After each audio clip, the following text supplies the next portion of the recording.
네, 87번 들어갑니다. 갈등론적 범죄론 개관입니다. 우리는 사실은 우리 사회를 지탱하고 있는 법률 체계, 각종 제도들 있잖아요. 이 법이란 것은 뭐 어떻게 만들어졌느냐 했을 때 우리 국민들, 우리 시민의 여론이 하나가 되어서 합의를 해서 적어도 이 정도는 내가 사회 계약상 양보해서 공공의 이익을 지킴으로 해서 나의 이익을 보호하기 위한 합의론적 관점에서 법이 만들어졌다, 이렇게 보는 시각이 있고, 그렇지 않다. 결국은 갈등 관계 속에서 힘 없는 자들이 범죄자화되는 현상들이 있다. 이것이 이제 갈등론이란 말이죠. 법이라고 하는 것이, 또 그 법을 통해서 범죄자로 된다고 하는 것이 그렇게 아름다운 모습으로 이루어진 것은 아니다라는 얘기죠.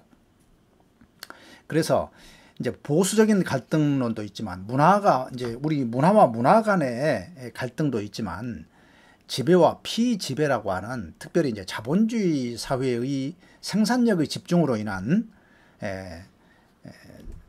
뭡니까? 재산과 층과 또 생산층과 그다음에 노동자 계급, 지배계급과 노동자 계급 간의 이러한 구조적인 갈등, 이 문제를 사실은 이제 협의론은 급진적 갈등이론, 이렇게 다루고 있습니다. 이걸 우리는 이제 뭐라고 얘기하냐면 이제 비판 범죄학, 이렇게 얘기하거든요. 자, 그래서 이 갈등론 하면 보수적 갈등론을 포함하는 개념이 광의적으로 쓰이고요. 협의적으로는 급진적 갈등론, 다시 말해서 자본주의 이 자체가 문제다. 또 그리고 60년대 후반에요, 아주 그 일반적인 우리 남성 위주, 그렇죠? 그 다음에 자본주의, 이러한 사회에 대한 반대로 더센 어떤 대항 운동이 일어나거든요. 이제 그런 것들을 정치, 경제적, 거시적 맥락에서 바라본 것이 다름 아닌 갈등론적, 급진적 갈등 이론이다, 이렇게 이해를 하시면 되겠습니다. 자, 갈등론의 특징은 뭐냐면 거시적 관점이라는 거예요. 구조적으로 봤다는 얘기야. 사회 통제 시스템, 이걸 메커니즘으로 하고 있다는 것. 또 법이라는 거, 범죄는 도덕성이 아니라 사회 경제적, 정치적 문제다. 사실은 우리가 이제 정치, 경제, 사회 이렇게 부르지 않습니까? 그런데 정치와 경제는 같이 갑니다. 함께 가요. 정치 목적이 뭐예요?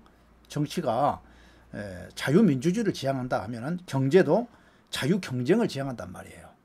만약에 사회주의를 지향한다 하면 정치가, 경제도 통제 경제로 간단 말이죠. 그래서 사실은 정치, 경제는 같은 맥락에서 보는 것이 맞다, 이렇게 보시고요. 또 이것을 우리가 이제 부정적으로만 보면 이렇게 갈등론자들, 다시 말해서 사회주의자들의 자본주의 공격이다, 이렇게 볼 수가 있는데, 또 한편으로 보면 자, 노동자들 계급, 노동자 계급, 또 노동력이라고 하는 이것이 결국은 있는 자에 의해서, 힘 있는 자에 의해서 착취당하는 거 아니냐, 이런 측면에서 본다면 인도주의적인 성격을 띠고 있다, 이런 얘기예요. 그래서 노동력 착취 문제라든가 인종차별 문제라든가 성차별 등 인권 침해 사회 제도가 결국은 범죄적이다, 이렇게 바라보는 것이 이제 급진적 갈등론이다, 이렇게 이해하시면 되겠습니다. 자, 그 다음에 이제 낙인이론하고 좀 비교를 좀 해둘 필요가 있어요. 낙인이론은 우리 앞전에 봤을 때 상호작용이론이에요. 작용, 과정이론이고, 작용이 개인과 개인의, 그러니까 다시 말해서 국가기관과 개인 간의 상호작용이란 말이죠. 그래서 이것은 미시적 이론이다, 이렇게 얘기합니다. 그런데 비판범죄학은 구조적으로 보고 있어요. 그래서 거시적이라는 말을 쓰고 있고요. 연구 대상은 법집행기관의 범인성, 법집행기관이 누굽니까? 경찰, 검찰, 법원의 범죄 원인성이 오히려 거기에 있다는 얘기예요. 전혀 다른 얘기죠. 우리가 지금 형법을 만들고 형벌 제도를 만든 이유는 뭡니까? 범죄인에게 초점을 맞춰져 있는 거예요. 범죄자한테. 그런데 오히려 그 범죄인을 법 집행하는 그 기관들이 오히려 범죄의 원인이 있다라고 보는 것이 뭐예요? 낙인이론이다, 이 말이죠. 연구 초점은 뭐냐면 범죄인 개인과 형사사법기관 간의 상호작용이다, 이렇게 봤단 말이죠. 이제 보호관찰은 이제 긍정합니다. 보호관찰은 뭐예요? 사회 내 처우입니다. 사회 내에서 처우를 하는 것을 우리는 보호관찰을 하고요. 그러면 낙인 이론의 주장 결과는 뭐냐? 건들지 말라는 얘기예요. 교도소 집어넣지 마라. 간섭하지 마라 이거야. 오히려 집어넣어가지고 전과자가 됨으로 해서 오히려 범죄인을 직업화하는 경향이 있다. 이런 얘기입니다. 자, 비판 범죄학은 거시적이라고 그랬죠. 사회 구조가 범죄의 원인성이다 이렇게 보는 거예요. 사회 구조 자체가. 자, 자본주의라고 하는 그 사회 구조 자체. 그 다음에 흑인과 백인으로 나눠진 미국 사회의 자체. 또 남성과 여성의 차별 정책. 이런 것들이 궁극적으로 범죄의 원인성이다 이렇게 보는 겁니다. 그래서 범죄인 집단과 국가 권력의 문제로 보고 있다. 이 보호관찰은 이제 부정합니다. 여기서는 비판 범죄학자들은 사회적 강자들에 의한 제도다. 이 말은 무슨 얘기냐면 결국은 이제 사회 강자에 의해서 범죄인이 되잖아요. 범죄인이. 그러면 이 범죄인을 우리는 어디다 집어넣습니까? 교도소에다 집어넣는 거예요. 응? 구금을 해. 그런데 이 구금만으로는 도저히 목적을 다 달성할 수 없기 때문에 다양한 방법의 사회 내 정책을 사용을 합니다. 그 중에 이제 사회 내 정책으로서 보호관찰이 있는데 이 보호관찰을 이 비판 범죄학자들은 그러면 그거 좋은 제도다. 교도소 들어가지 않고 바람직하네. 이렇게 바라볼 것인가 하는 얘기야. 아니라는 거야. 그것도 결국은 사회적 강자들이 이런 정책을 만들어 놓은 것일 뿐이다. 이렇게 이제 해석을 합니다.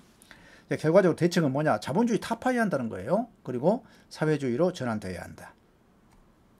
자, 낙인이론과 비판범죄학이 공통점입니다. 범죄에 대한 상대적 개념을 제시했다는 거.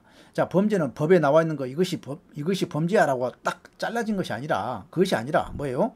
결국은 낙인 찍힌 결과다. 응? 그리고 구조하에서 힘 있는 자에 의해서 범죄인으로 범죄화된 것에 불과한 것이다. 그렇다면 항상 불변의 법칙에 의해서 법이 있느냐? 그렇지 않다는 얘기예요. 범죄라고 하는 것은 힘 있는 자가 힘 없는 자를 찍은 결과다. 이렇게 보는 거예요. 자, 모두 주류 범죄학의 문제점을 지적했다. 현재의 주류 범죄학이 뭡니까? 합의론이죠. 합의론. 우리가 형법을 만들어서 죄와 벌을 만들어서 그걸 처벌하면 그것은 공정한 것이다. 공의로운 것이라고 봤는데 그렇지 않다는 거예요. 자, 사회적 반응이 일탈을 초래한다는 낙인 이론의 기본 전제를 수용하고 있다는 거예요. 사회적 반응. 자, 사회적 반응이 뭡니까? 결국은 사회 구조적인 비판 범죄학에서도 사회적 반응이고요. 낙인 이론에서도 사회적 반응이죠. 처벌이라고 하는 반응.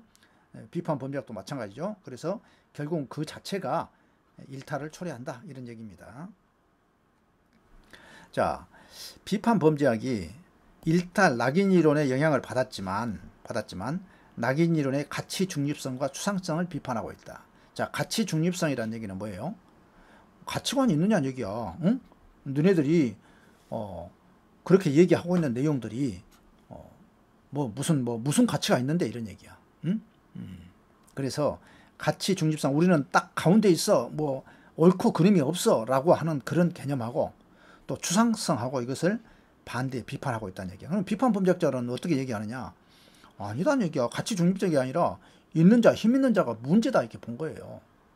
결국은 힘 있는 자들에 의해서 집단에 의해서 힘 없는 자들이 짓밟히고 있는 것이다. 이렇게 보는 것이 바로 이제 비판 범죄학적 관점이다. 그리고 구체적이다 이 말이죠. 우리는 구체적이야 이렇게 얘기를 합니다.